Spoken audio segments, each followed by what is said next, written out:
fonds se porte de mieux en mieux. Et je le dirais modestement, pour ne pas dire très bien. Parce que je pense que l'évolution est notable. Est notable depuis 2020 que nous sommes là, avec l'accompagnement de la délégation régionale de la santé publique du Sud et bien entendu de la haute hiérarchie du ministère de la Santé publique. Et le fonds a connu quand même une évolution remarquable qui est appréciée de tous en termes de distribution de médicaments dans la région, d'approvisionnement des formations sanitaires en médicaments, et en termes de gouvernance, en termes de promotion de la santé.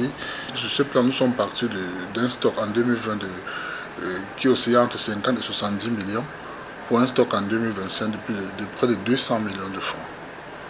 C'est les données qui ressortent du comité de gestion tenu le 31 juillet.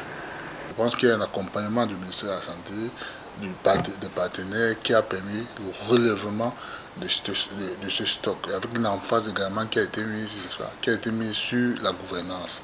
Je peux même le clamer ou le proclamer que le médicament est censé être disponible dans la région. Je me fonde sur le stock disponible.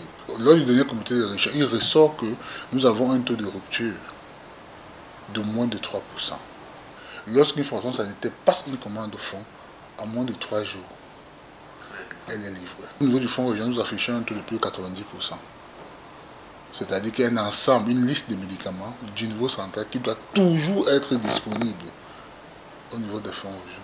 Lorsque nous arrivons ici en 2020, nous avons un seul véhicule de livraison et très amorti. Aujourd'hui, nous comptons 4 véhicules de livraison. Ce n'est pas ça l'objectif. L'objectif, c'est d'avoir un peu plus. Mais Dieu merci, avec l'accompagnement du comité de gestion de la délégation et du ministère, on a pu acquérir une Canter. Vous la voyez garée là-dedans. Ce qu'il faut qu'aujourd'hui, nous avons une commande de 50 millions. On charge la Canter, on va livrer. Elle est estampillée fonds. Quand on arrive, au moins, on nous prend au sérieux. Et récemment, et ça, c'est l'occasion. Moi, monsieur le téléviseur, on de remercier également monsieur le ministre de la Santé. Vous avez constaté qu'il y a une langue crise flambant neuve, CA. C'est une dotation récente, elle a moins de 2 semaines. D'autres promesses ont été faites et je sais, connaissant le ministre, que ces promesses seront satisfaites. Sans fausse modestie, je dirais très bien. Il y a quelques poches de médiocrité et déplorables ici et là. Mais dans l'ensemble, je pense que les choses se passent très bien. Et c'est pas, je le dis pourquoi, parce que toujours au mois de juillet, il y a eu un comité de gestion en termes de données liées par exemple aux ventes chèques santé. C'est un objectif annuel de pratiquement 12 000 francs attendus.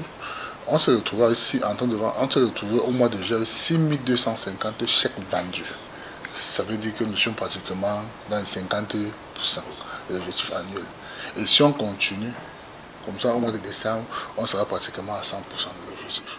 Ça veut dire qu'il y a un enrôlement psychologique perceptible. D'un autre côté également, que nous faisons des efforts avec l'accompagnement de M. le délégué, que je remercie d'ailleurs, pour que les formations sanitaires prestataires soient remboursées dans les meilleurs délais. En termes de remboursement de prestations, dans la région du Sud, nous n'avons presque pas de dettes. Résumé, l'appui logistique serait salutaire, la mise à disposition de fonds à temps pour ne pas accuser des retards et pousser les formations sanitaires au découragement.